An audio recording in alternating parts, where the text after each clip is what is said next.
परभणी येथील नानलपेठ पोलिसांच्या पथकाने बुधवार 10 सप्टेंबर रोजी सायंकाळच्या सुमारास जुना पेडगाव रोडवरील नवजीवन कॉलनी येथे सुरू असलेल्या वेश्या व्यवसायावर छापा टाकलाय।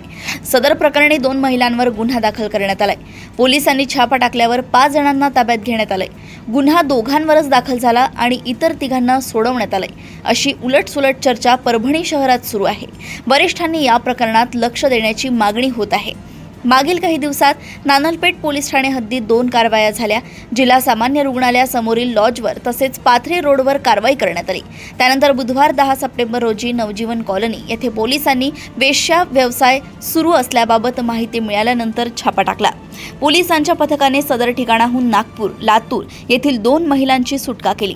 वेश्या व्यवसाय चालवणाऱ्या महिलांसोबत 5 जणांना पकडले, अशी माहिती सूत्रांनी दिली।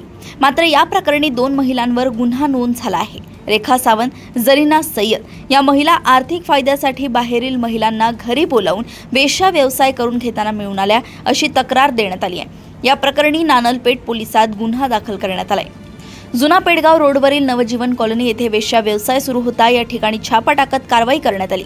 5 जणांना पोलिसांनी ताब्यात घेतल्याची माहिती सूत्रांनी दिली। यामध्ये एक पंटर म्हणजेच मध्यस्थी होता। याच्या माध्यमातूनच हा व्यवसाय सुरू असल्याची माहिती आहे। सदर पंटरचे आरोपींमध्ये नाव नाही। या पंटरला सोडून देण्यात आल्याची चर्चा आहे। यासोबतच इतर दोघांवरही काय कारवाई झाली हेही समजलं नाहीये।